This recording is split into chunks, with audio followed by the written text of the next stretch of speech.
Good morning, comrades. Who knows what day it is? It could be Tuesday or Thursday. We don't know when we release these things. Anyway, we have a brand new episode coming right at you, 102.3 LP New Orleans. You can also check out our website, goodmorningcomrade.com. Check us out on social media, Twitter at Comrade Morning, Good Morning Comrade everywhere else. Today we have Jeff. We also have Robert. I'm probably just going to run the board because Jeff is a fantastic interviewer and we've got a great guest here today. Yeah, tell me more about how great I am. I love hearing that. But we have Katie Meyer in here today, who is a friend of mine who I met through a little bit of working with education stuff through DSA New Orleans. She's done a lot of work with the healthcare committee, and she was a special education teacher. Unfortunately, she's on her way out of town. She's moving back to Lowell, Massachusetts, but we're happy to have her and talk to her and to give her a nice warm send-off. So anyway, how you doing, Katie? I'm doing great. Thank you so much for having me. I'm excited. Thank you for coming. So do you want to just tell the folks listening just a little bit about yourself? Sure.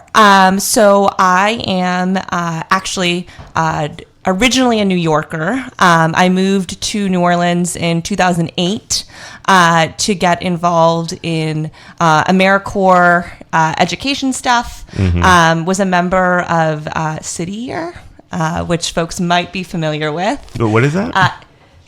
Okay, so Erin and I, my fiance, if you listened last week, we have like a continuous thread going now. Like we were both in Americorps. I have so many questions about City Year. Yeah, I listened to that show that y'all did, and I heard you talking about Americorps, and her experience was really different than your experience. Right. Yeah, City Year is a fascinating organization. It seems like. Okay, so my Americorps experience, and again, I don't want to say that this has that much to do with the actual Americorps program. I think it's just where the actual place I was working, not Americorps in general, it was a corporate cult. It's the best way to put it. And I've worked in corporate cults before. Like most corporations, like are very cultish. They're very like, there's no I in team, and like blah blah blah, like all these weird, yeah. City Year to me, because we had a woman who worked for City Year before she came to us, seemed like an actual cult. Now, I don't know let's just pretend I don't know anything about Americorps or City Year. Can you just describe both of those programs first, and then we can sort of like get into some of the effects of those things? Okay, so City Year, no. Americorps is supposed to be the domestic version of the Peace Corps, to where they send younger people out. Really, there's no age on it, but if you want to serve your community and make a little money, and by a little money, I mean a little money, I mean not enough to live on, you can go out and serve your community. And what it kind of turns into, and again, your mileage, like Erin has a really great experience, so your mileage may vary. It turns out, my experience was, it was a way for nonprofits to get cheap labor. That's what, at the end of this day, that was my experience. Erin's was not that. And then City Year, this is only of stories I've heard, is more intense. And I don't want to, before we even get into it, and please rebuff everything I have to say, very cult-like. Or even Katie could describe it herself. That's what I mean. Please school me. Put me on game. So City Year has an interesting history. City Year actually existed before Americorps started. So it's been a long time since I've looked at the dates, but there's a book called A City Year that I read, and it sort of got passed along the City Year Louisiana office back in 2008. And it originally started in Boston, Massachusetts, and it was actually primarily focused on neighborhood beautification and physical works projects. And it was for 18 to 25 year olds, which is still the age criteria that you need to meet in order to be a part of it. But it was for youth from Boston itself who were considered, I hate using the word at risk, but that was the word that they were using when it first started in the 90s. So it was folks who might be getting their GED, recent high school graduates, or someone who dropped out of high school and was pursuing their GED while doing City Year. And it was sort of supposed to be this year of service that was going to give you some skills and then also build your civic engagement, right? Like that was their big thing, was about providing work opportunities with a small stipend that's not enough money, right? And then on top of that, give you skills, training, and tools to be like a civically engaged young person, right? That's what they wanted. Then Bill Clinton heard about it, and oh, no. and what I've always been told is that City Year was the organization that inspired him to start Americorps. So it's and now City Year is a part of the Americorps umbrella.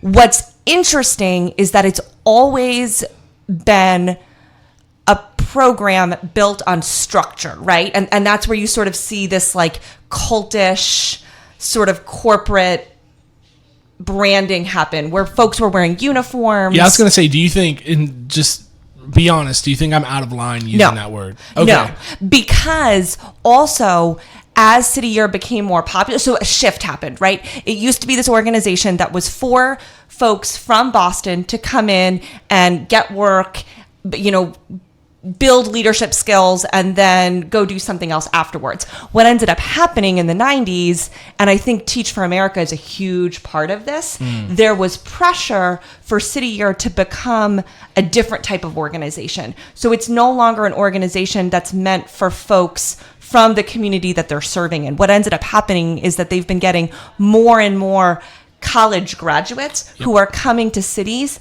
and then they shifted their work to largely work in schools, and they've become part of the education reform movement. And so when that happens, they're providing service in schools, and then on top of that, at the same time, City Year is embracing this I'm trying to think of like what the word is. It's using a business model to run a nonprofit. So it's partnering with organizations like Timberland. It's like, and that's where they get their boots, and Cisco and Entergy. And so what you end up seeing when you see the T-shirts for City Year is a whole lot of corporate sponsors on the back. And one of my issues with it is that then when you're working in schools, you're not associated with the community or the school that you're working in. You are visually being associated with City Year because the uniforms they're jarring. They stand out. That's what I was going to say. When this was described to me by somebody in my Americorps group, what it was, it sounded, because I'm a Marine Corps veteran, it sounded just like the Marine Corps, and I'm like, okay, there's a complete difference between I signed up for the Marine Corps when I was 17, and I at least had some idea of what I was getting into. I'm like, I need to go. I'm going to this thing that's going to totally like change my life. And I mean, let's be frank about it. I'm doing what they tell me to do because I need them. I'm putting myself in this place where I might need to be a trained killer one day. So like, I have to do all this stuff. Now, City Year, the way she told me about it, I'm like, this sounds like the military. So I can't imagine like high school or college graduates or people in college have been like, and they just show up to this thing and like, oh yeah, we got to be up and do this and do that and like wear this weird uniform of, man, there was just something very, very like cringy and very cultish about it. And to where and this is where I think a lot of, if we could separate the baggage, I'm kind of going on a tangent, to where like Americorps and stuff like City Year, where I don't think they're bad things. I think they're good things. I think one of the few things that, if we could separate the baggage of American policy from actual like civic service, and then be like, hey kids, you're gonna spend a summer like, I don't know, you're gonna spend a summer like beautifying a neighborhood park, and you're gonna get paid for it. And like that would be a very good thing to do. And now if that could be one of the equivalents, instead of doing military service for not delayed, what's it called? So you can get student loans and stuff. I can't remember, but it's what they use to replace the draft. Selective service. Mm-hmm. If that could be one of the requirements, instead of even having to like register for the draft and whatnot, then I would be completely for compelled civic service like that. Yeah. That reminds me of right, like youth-led empowerment through like service projects, right? Which I went to social work school after doing City Year and teaching for a while, and I did like macro work with this man Melvin Delgado. He was a professor that I had, and a lot of his research and work has been engaging youth and using service projects, kind of like you're talking about, to empower them and to create change, but that's done through a grassroots effort, not through like a corporate model. Yeah. So I was gonna say, as you were talking a moment ago about sort of like these groups like Americorps, who's designed to sort of like have Americorps and City Year and all these other parts of it. They are like conceptually, they if the objective is to do service for your community and build experience and all these great things, those things will necessarily become exploited in the framework of capitalism, because the entire like overlying ideology of the society and of that entire social and economic system is to exploit labor for profit. So I guess the Bill Clinton sort of bastardization, if you want to call it that, even of these kinds of programs, is inevitable under these sorts of under this system, and it's going to happen necessarily because there is money to be made off of this, sort of niche in the market, you could even call it, and when they sort of like pivot it towards these, elite college graduates doing what I call is like missionary work, almost. Like they're basically doing what would be viewed as, well, I'm going to go and make myself feel good by teaching in an extremely poor school. I'm pivoting a little bit to Teach for America. I'm going to go do this work in this very unfortunate situation, for a year or 2 years or 3 years, and then I'll go back to my life and become an executive, and I still have a trust fund, and I don't have a problem in the world, but I'll always feel great about that experience and never ever forget those memories. Yeah, City Year. And so it's been 11 years since I started there, and it's been 10 years since I finished that year of service. So everything I'm saying is like my own experience, and it was 2008, so a good bit ago. But when I was working for them, their mantra was "Give a year, change the world." So it's very much in that same vein that you're talking about. And I mean, and as I started with City Year when I was 21 years old. I was a recent college graduate that. At first, like, I believed in the organization, and I was like, yep, I'm going to do this. And it took a couple of months to really to reflect and be critical of it. And I think part of that was me being a young person. This was my first job, right? And so like I wanted to like make people proud and do good work. And so I think that like it took a while for me to be critical of it. And then I think what really hit home for me is so I was not doing in-service work in classrooms. I was building a program called the Young Heroes Program, which was a service learning Saturday program for middle school youth. So they did a service learning project on Saturdays, and then we did social justice curriculum around the public service project that we were doing. And that seemed cool. Like post-Katrina, we were still trying to figure out what opportunities we had for youth because things were still kind of getting back on the ground. Public transportation also was still an issue. So we had vans where we would like pick kids up. Like we figured out a way to sort of like have programming that meant something to youth. And so that felt cool. And then it got cut. And it's using, so, and first off, a couple of things on that. One, the public transportation thing, they're actually using a lack of public transportation for these kinds of organizations to fill. They're basically they're completely like abandon public transportation or building public transportation or maintaining existing public transportation and not wanting to put money or resources into that, and they'll say, well, these NGOs or whatever will pick up that slack, and you're essentially doing government functions by these it's a privatization effort. Second off, I wanted to just talk about sort of like when you were talking about when you went into these sorts of situations as a young child and you gave them a lot of benefit of the doubt, and you cannot fault somebody who's like a young person who's new to the world. They prey on sort of like the good intentions of young people, and you cannot blame young people for having good intentions. It's ridiculous, right?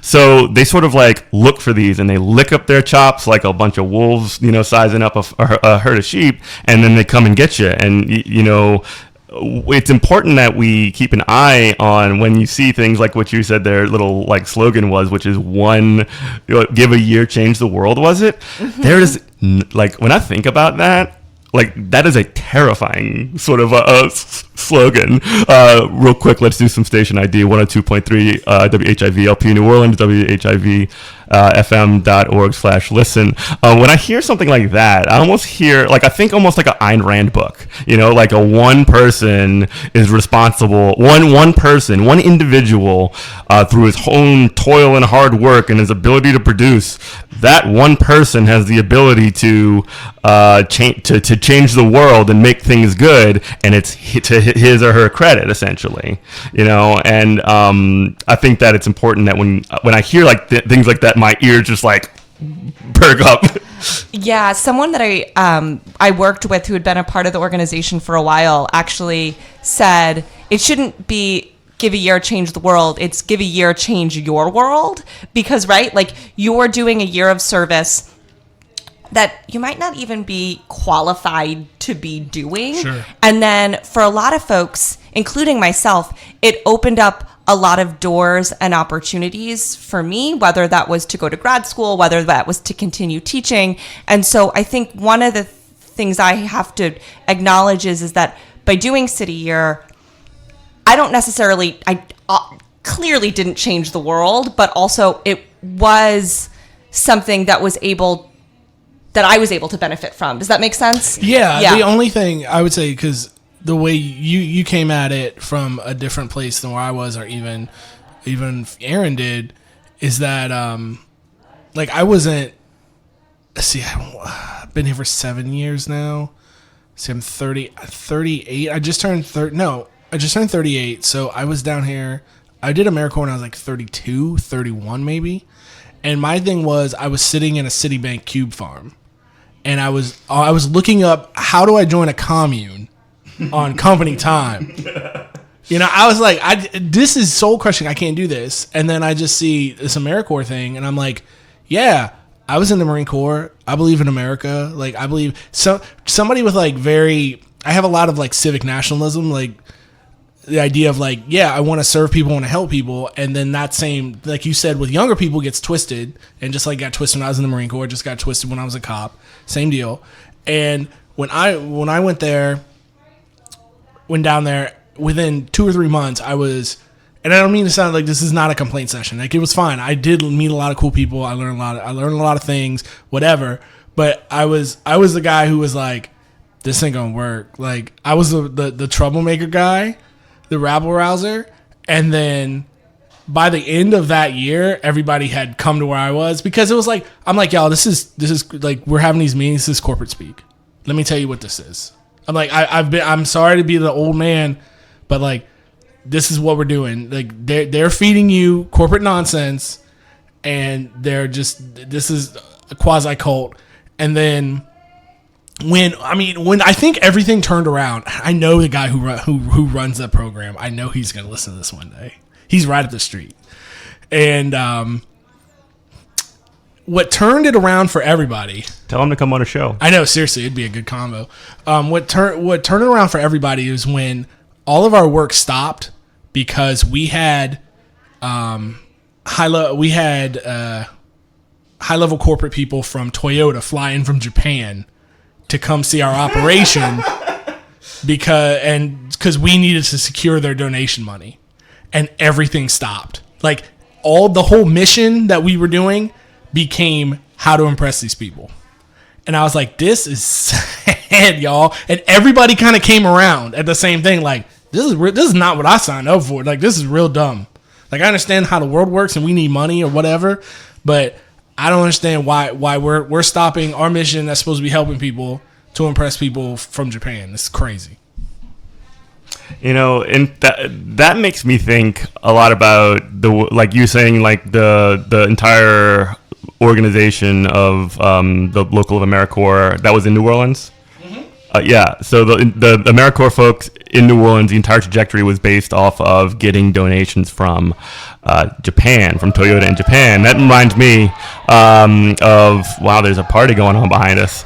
That reminds me of the way that education either school boards or individual charter schools or individual schools or even individual teachers will chase after these sort of like philanthropers, these billionaires like Bill Gates, who, by the way, Bill Gates sucks and is very bad. Eli Broad he does a lot of this. These are people who when they're giving all of this money, and I'm sure I've said this before on the show. If I haven't, then I deserve to be slapped. They're giving all of this money to these schools, this Department of Education, to local school boards, to local schools, so that they can have control of them and drive the policy for what goes on.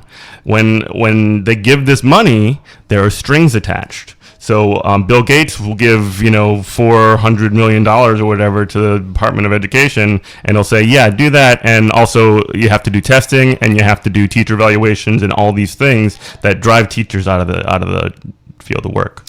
Yeah, that makes me think of the ProPublica piece that was published maybe a month ago, where they uncovered, and I believe it was the Bill Gates Foundation, had given Teach for America a significant amount of funding per teacher. But a teacher that was placed in a traditional public school got less money from the foundation than a teacher placed in a charter school. Wow, how did that happen? And this was a couple of years ago, and Teach for America's response was, that's no longer a funding structure that we're abiding by. We're not doing that anymore. But it really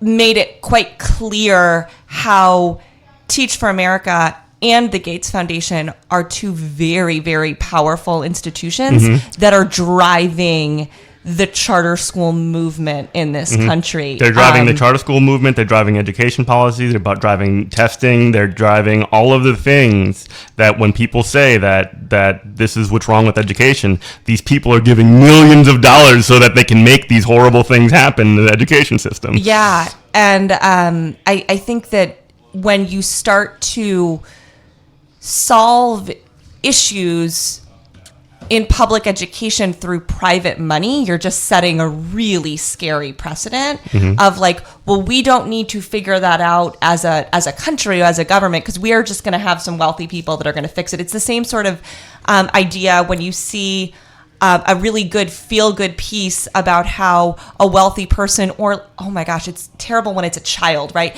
A child saved all of his allowance so that he could pay off all of the school lunch debt in his school. Oh my and I'm God. like, no, it shouldn't come to that, right? Like, it shouldn't come to... Why do they have student lunch? Why does lunch cost anything at a school? Why do you don't have free lunch for everybody at a school? Right, exactly. And I think, I think that, the minute that we start lauding Bill Gates or Mark Zuckerberg for doing all of this philanthropy is then when we also don't take on.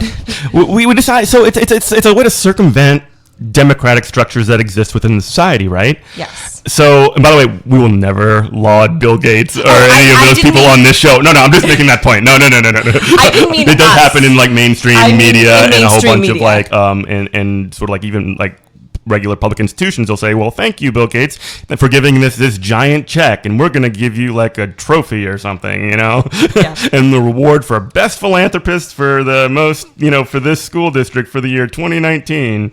And what it does is it takes the democratic structures that exist that in the ideology of, I mean, I hate people so often misuse the word neoliberalism, but what it essentially is a way to essentially hollow out the democracy in the society and fill it with capitalist structures, right? That's the 5-minute, like a 5-second elevator pitch version of it. And what ends up happening is these democratic structures are less and less and less powerful, and the control of those things comes from these nonprofit organizations, from these donations, these foundations, the Clinton Foundation, the Broad Foundation, the Gates Foundation, et cetera, et cetera, et cetera. They replace the structures that would be in society. So like I think about the Google buses all the time, or all these other things. Well, in Silicon Valley, so let me explain the Google buses. So apparently people who live in, I don't even know what city it is. What city is Google in? Is San Francisco. So it is San Francisco. They have buses that essentially that are owned by Google, that have Google advertisements all on the side, that they will shuttle people to and from their work at Google. And you think to yourself, well, that sounds a whole lot like public buses, you know? And what about the people who don't work at Google? Do they get that kind of a service? And I was also thinking about how that works even with a nonprofit locally, and I know I've talked about this on the show, Ochsner Hospital, which is technically a nonprofit. They were recently acquired a charter school in, have you heard about this? They acquired a charter school by essentially a contract with the school board. They're basically $0, 99-year contract. They are required by the contract to like rebuild the school, and 30% of the seats in that school are going to employees of Ochsner, which is just like, we're giving away public resources for the benefits package of Ochsner. It's unbelievable. And the super cute thing is when these corporations that decide they want to up and change the world, when they get it wrong, they just get to walk away. That's exactly what happened with the Bill and Melinda Gates Foundation, is that they did all these studies about how, oh, look, and just to not bore you, they did all these studies about the charter schools that they founded, and they wrote the curriculum for and whatnot. And they said, oh, look, none of it works. We've completely trashed public education, shrug our shoulders, we're sorry, and we just walk away. But a whole lot of our friends sure did make a lot of money in the process, you know. So, you know, Pearson in the testing regime, they make so much money just coming from it, you know, because they get all the contracts for the testing. They're the number one testing company in the U.S. Yeah, and I also think that when you rely on philanthropists and private funding, right, then you're creating a space to make it seem like a two-system school system is okay, right? Like, why do we need to have a privatized charter school system and a public school system, right? Like, if we're doing it right, we just need one system, and that's the public school system. And wow. I think that another big piece, and this is somewhat related, but it's more about the Google buses. Mm-hmm. When I think about also, real quick before you move on, I'm sorry, I don't mean to interrupt, but like they were thinking probably that same question: why do we need two different school systems? They just only want the bad one. Right. Yeah. Betsy DeVos is right now. Is like, oh, you've said something great. Yeah. We only need charters. Just to be clear, that's not what I meant. And I think with like when you start to have schools like Ochsner is providing, you know, seats for their employees, or Google is providing top-notch free transportation to their employees, it also leaves this opportunity to exploit your workers even more. Right. Right. You're taking up more of their lives. Yeah. Well, you can work 12 hours a day now because we're giving you a fancy bus to ride in, or, you know, or, we have draft beer and we have a ball pit and we have a table tennis. Or, we talked about this before recently too. The school day is 7 a.m. to 4:15. So those are your new working out, right? Like, not that they're doing that, but I think it's a slippery slope. Or we provide childcare for you so you can work for us for even longer days. Right. And all of this is usually being done without any type of unionized labor, any protections. No, they're hostile to Right. it. They want to destroy any kind of work organization. The idea is, well, we're creating such an ideal work environment that you won't need a collective bargaining agreement to protect you because we're going to protect you. And it's like, well, you're welcome. Right. And so, I mean, it's kind of scary. It's scary because it leaves this door for people to just be taken advantage of. And I think for me, being a part of first city year and then my first teaching job was in a charter school in New Orleans because that really was one of the only, in 2009, it wasn't the only option, but it was headed in that direction, right? And again, gonna play the young card. Like, I didn't really know any better because it was still such a new conversation that I didn't really understand that charter schools were gonna lead to the privatization of education. Like, I just, that concept was so new. And so I realized that sort of messes with your mind a little bit because when you don't have an experience as a educator in a public school system, you don't even know what questions to ask. Right. You're just, and that's something that we can get into right after this station identification. You're listening to WHIVLP New Orleans, 102.3 FM, WHIVFM.org/listen. So you were just talking about the way that these sort of like structures that are kind of eating away at these forces, rather, I guess would be a better word, that eat away at our democratic structures.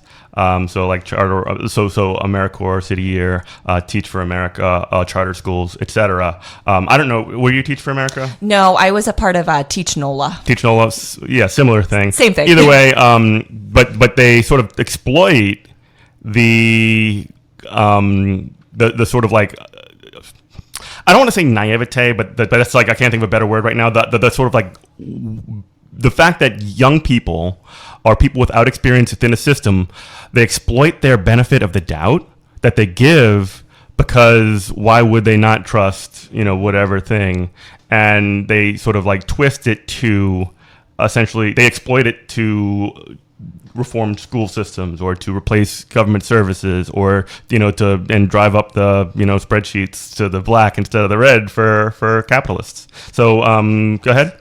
Yeah. I mean, I will remember the first day that I worked at my first charter school, we were given a piece of reading that was supposed to prevent us from joining the union. The union, which after Katrina had they broke no it. power. They right? fired how many? It was like 5,000 teachers. They fired them, and because UTNO was quite powerful in New Orleans prior to the storm, and they had a decent contract, and teachers were in a very relatively good position. And then after the storm, the Hurricane Katrina, the union was targeted, and the catastrophe that followed was used to destroy the union. I mean, it's actually in Naomi Klein's book and several other books, the shock doctrine. So go on. Yeah, and I, again, young person, they're telling me very similar to what I was saying before, like, oh, but you won't need a union because you're gonna love your job so much, right? Or this idea that unions protect bad teachers, right? Which is still, I think we've come a long way, but that's still, that myth, I think, is what really prevents people from being fully on board with teachers unions. I've had so many conversations with people that are like, oh, I support unions. I think they're really important, but I'm wary of teacher unions. And I'm like, well, then you're not pro-union. Wait, hold on a second. How could you be, whatever. People they just don't understand, like, even in a shop that does not have a union, they don't understand and let's say there's a shop that has a union and you're being treated fairly. I heard this when I lived in, I went to college in Cincinnati, Ohio. My parents are from Cincinnati. Ford had a plant there. They still do. And a lot of people were saying across the river, the Ohio River in Kentucky, there was I want to say Honda. It might be Toyota. It's one of the two. And people were saying, oh, how great it is at let's say the Honda, at the Honda plant because, man, they pay us this, they give us that, we got all our benefits, we're treated right. Man, it's really great. It's, you know, we don't even need a union. And I'm like, you simple person. The reason why they're treating you like that is to keep the union out. Which, I mean, good. Honestly, that's optimal. Like, that's optimal scenario. Like, to live in a world where we don't need unions, which is never going to happen. Yeah. Like, that's a dream workers' paradise. Yeah. But the only world without unions is the world where the unions have already taken it over. Right. That's exactly it. So it's the reason why is because those workers up the river have a union, and they want to make sure it stays out of this shop.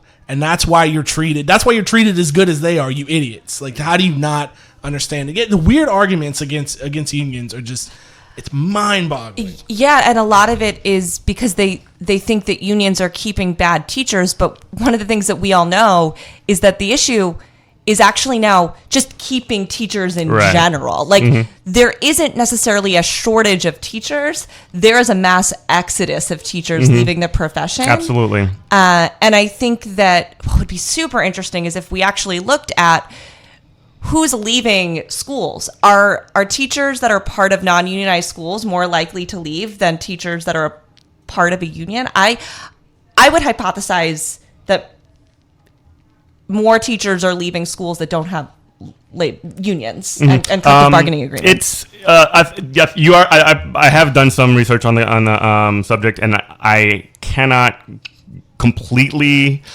say 100% that you are correct, but I'm like 99% certain that you are that schools that have higher levels of union density and better collective bargaining agreements do have better retention rates. But I want to go back to this narrative of the sort of like bad teacher or whatever, which I just go absolutely, I lose my mind over it because first off, how do you define a good teacher? What values are you teaching your children? Because right now, the way that teacher evaluation and all school education, well, specifically teachers for this, but I do want to make sure that we do talk about other school workers other than teachers as well. But this does kind of specifically apply. They're all of these teacher evaluation programs. All they do is measure academic growth. They don't measure a single thing about, well, this kid came in, crying, or they got into a fight, and you have to essentially talk them down from it. You don't have to do 0% for how much sort of like social emotional development that teachers, social workers, etc. are necessary for. Their only content, their only academics, and it's only the subjects that they teach. So I guess if they're in a less, critical or terrible emotional state, perhaps there is some connection to whether or not their the academic scores are going to be better, I guess, but like that's not a direct line for sure. And also, I mean, if someone's going to score poorly, regardless, or whatever, it's not a consistent thing. And that work specifically the social emotional development, the child development, which is, I mean, from year to year, it's different. From child to child, it's different. That is completely erased. Oh, yeah. I mean, I that just makes me think about how if Mr. Rogers were alive today, he would be horrified by the way that we're actually measuring children's, in some ways, like value and worth, right? We're telling children, if you do well on this test, then you are successful, right? Like that's when you've made it. And I think that one of the things that we need to do too is we need to question, what are these tests measuring? Because these are tests that are also created by corporations. Yes. They're not being created by experts in academic fields, and or teachers even. Like right. a fifth grade teacher would be much more a sort of like appropriate to create a fifth grade test than anybody, no matter what their academic credentials are, because they're in there doing the work. Right. And so, a lot of times we hear the word high stakes, which is, a buzzword. And I think what just keeps changing is what high stakes means, right? So now it usually doesn't mean that a child won't be able to move on to the next grade level. But what it does mean now is, is that school worker going to be able to keep their job? Is that school, high stakes for who? Right. Is that school going to stay open? Because I think that that's a huge trauma now for kids, is that they have to worry on a year-to-year basis, are my teachers coming back? And then on top of that, on a more macro level, is my school coming back? What a complete callback to the Americorps conversation we had when I said everything would stop and our complete mission was to impress the people in Tokyo when they come, and hopefully they give us the Toyota money. Just like public schools, when it's months before test time, everything stops. Everything stops, everything quits. Whatever that child is working on is now poured into the standardized test, and their sole function of life is to pass this standardized test, which we've already ruled out that like IQ testing doesn't work. Like it's a bad way, it's a bad metric to test. These tests are a bad metric to test to see if this kid is able to regurgitate the information that's been, given to them throughout that time period, and it puts the whole public school system under so much stress for what? For what? And who's at the core of that are teachers and children and other school workers. They're the ones that are getting, like, they're the ones at the bottom of that pyramid. Yeah, I think that if anyone does not know anything about standardized testing, I would just invite them all to try to enter a school during a standardized test, because you would think that we had billion-dollar gems locked in the school and we were trying to protect them, because schools won't even let families in the building during tests. That happened at the school that I worked at previously. I was reprimanded for letting a family member into the school building during testing. Oh my gosh. I mean, it's unreal, right? It creates this whole hysteria.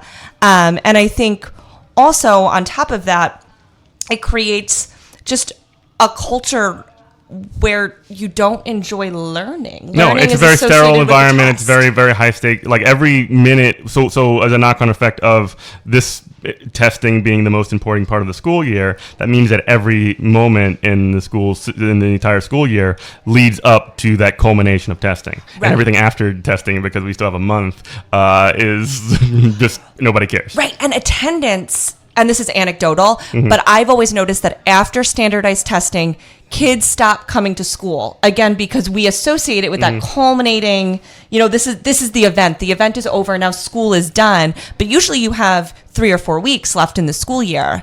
And then I think, all of this makes me think about... That's when you go on field trips and stuff, by the way.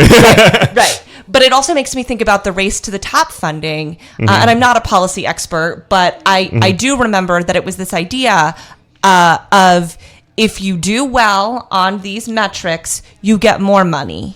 Right. And if you don't do well, you get less money. Right. And I'm like... So you're already giving money to... Because we've kind of danced around this a little bit. And I'm sorry, I keep cutting you off like this. But we've danced around a little bit. Schools that... It's and Robert alluded to this earlier as well. Schools that perform the highest on these kinds of testing are schools that are in higher socioeconomic areas. They're typically more white. They're more sort of like upper class to upper middle class potentially. They have higher, like the most direct line between school performance score and school school performance and anything is socioeconomics. So to that point, you're absolutely right.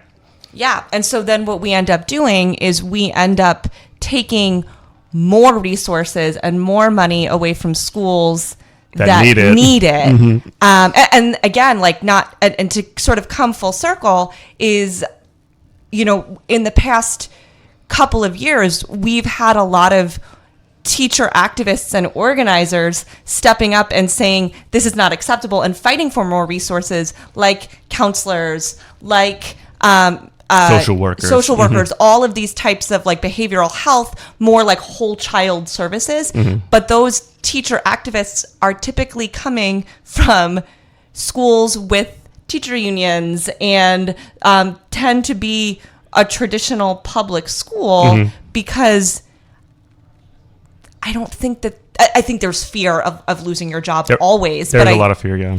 But I think that in a charter school, there's even more fear of losing your job because there is no transparency around hiring all the time. And your year-to-year contracts. Yeah, you're at will. Mm-hmm, you're an at-will employee. You don't have the same protections. You don't have, you don't even, if I'm not mistaken, you don't even have the same state laws on your side. From what I understand, because we're going to talk a little bit about labor stuff right after this station identification, WHIV LP New Orleans, WHIV FM 102.3. So there was a ruling not long ago that said that teachers, because in charter schools specifically, would qualify for National Labor Relations Act protections, which a lot of public employees, including public school teachers, are not included in. So that includes those sorts of things. Includes essentially concerted activity between members is protected under NLRA, and that's something that's potentially an opening for teacher unions in these areas. That's huge. I didn't know that. I have to double check on that, but I'm fairly certain that that National Labor Relations Act does account for at least some charter school teachers. Yeah, and I mean that there are some charter schools that are unionized, right? Mm-hmm. Like it's I guess there's 3 in New Orleans. Yes, and so I want to be like I don't want to make blanket statements. Mm-hmm. And then also, like you mentioned, that charter schools don't necessarily have to follow the state law, and that actually is dependent on the state. Right. So in Louisiana, it's pretty lax. But then my understanding is that in other states, there is more stringent rules and regulations that charter schools have to follow. So like in Massachusetts, for example, if you're working for a traditional public school district, like you need to be certified. Mm-hmm. If you're a charter school, it's not the case in Louisiana. Right. In Louisiana, you can work for a charter school, and I think technically you have to be highly qualified, which means like you have a bachelor's degree. I think there's like some other things. But right, highly qualified is not certified. But in Massachusetts, if you're a charter school, you need to have a certain percentage of your staff that is certified. So you can only have, a small percentage that is non-certified. So there is, I don't know if incentive is the right word, but there's accountability there where it's like, well, we're going to let some of your teachers be uncertified, but most. Is it enforced? That's a good question that I don't know the answer to. So I've only worked in public school districts in Massachusetts where, I mean, they do their due diligence to make sure they have to, because that would be a huge issue. Right. Fines and fees and potential revocation of charters potentially. Right. And also I worked in Lawrence, Massachusetts, which in 2012 was taken over by the state, similarly to Louisiana. Mm-hmm. And so we definitely had sort of, they were looking at everything we were doing. So they were really trying to, dot their I's and cross their T's. Yeah. So state monitoring in that case was potentially more beneficial than it has been in Louisiana, where the Louisiana State Recovery School District and now Orleans Parish School Board would essentially, they were for charter schools. They acted in order to make charter schools happen. And the Recovery School District, to be really quick, was a state-run, state taken over entity that affected all of the schools in Orleans Parish and some of the ones in Baton Rouge, and it was run by the state level Bessie board. Mm-hmm. And Louisiana is a very sort of like conservative state, and it was mostly populated. Not that there aren't a lot of Democrat school reformers. I'm looking at you, Cory Booker. But there was a lot of that type of education reform sentiment on the Bessie board at the time, and they used that as an opportunity to sweep away the unions and charterize schools. Yeah, and what people actually don't realize is that this New Orleans was taken over by the state actually before Katrina, and it was just after Katrina.